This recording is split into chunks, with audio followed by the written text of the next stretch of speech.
Show may be finally over for Meghan Markle and Prince Harry, but what is next? Hi, good morning, Neil Sean here in the very heart of London. Thanks for joining me today. Nice to see you. Yes, give us a big wave. Lovely to see you. And thank you as ever also for the lovely comments about Downton Abbey and that beautiful actress, Michelle Dockery from Essex. You'd never guess, you know. Not that I'm saying there's anything wrong with Essex girls. Don't go starting now. But she plays such a great part, doesn't she, as Lady Mary. And apparently she studied quite a few aristocrats, real ones, you know. And I think what's interesting there is she said they lived in a very different world, a complete sort of world of fantasy and problems that didn't really associate themselves with, you know, i.e. bills, cost of living, gas prices, all the usual things that bother you and me, right? It's terrible, isn't it, living in the real world? I know. Back as ever though to your breaking royal story of the day. This particular story has a bit of a serious edge because if you believe some of the mainstream media and the press, of course, the recent sort of deflection in the share prices of Netflix are all down to Harry and Meghan.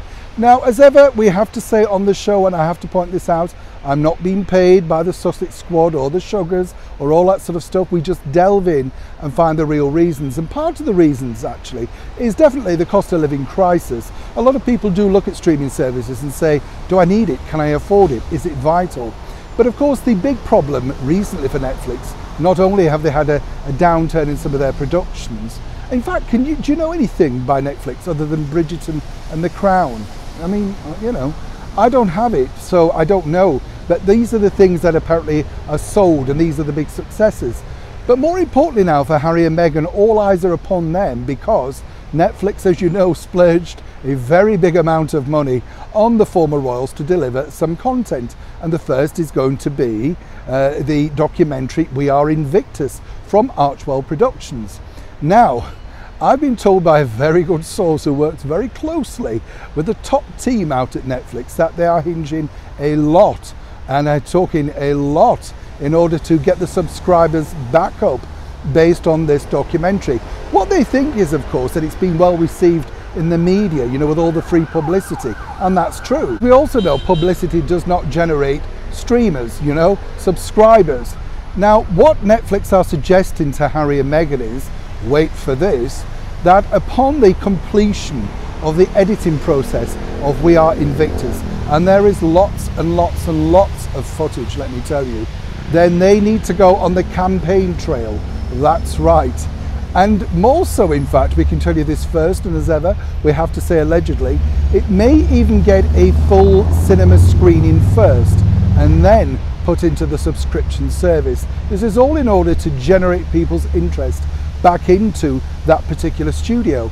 Now, they're not alone. Lots of studios are going through very difficult times. We recently saw the CNN Plus streaming service fold after a matter of days because simply people don't want to pay for that sort of content. I don't really know CNN, so I'm not quite sure how well received that would have been.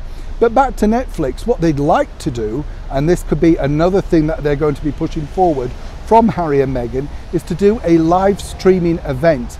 Basically, they sit down in a theatre, cinema, before the screening, and they take live questions from people from the streaming service.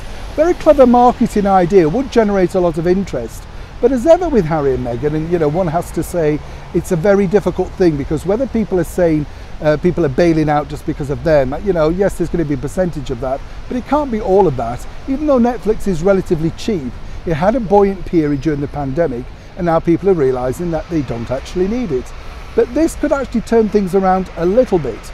But the thorny and trickier bit now for Netflix is to try and persuade Harry and Meghan to undertake some of this style of marketing. And let me explain the background to that. These original ideas were not part of the contract, but of course, with the right cash, perhaps they could have a change of heart in meeting the media one more time. Neil Sean in the very heart of London.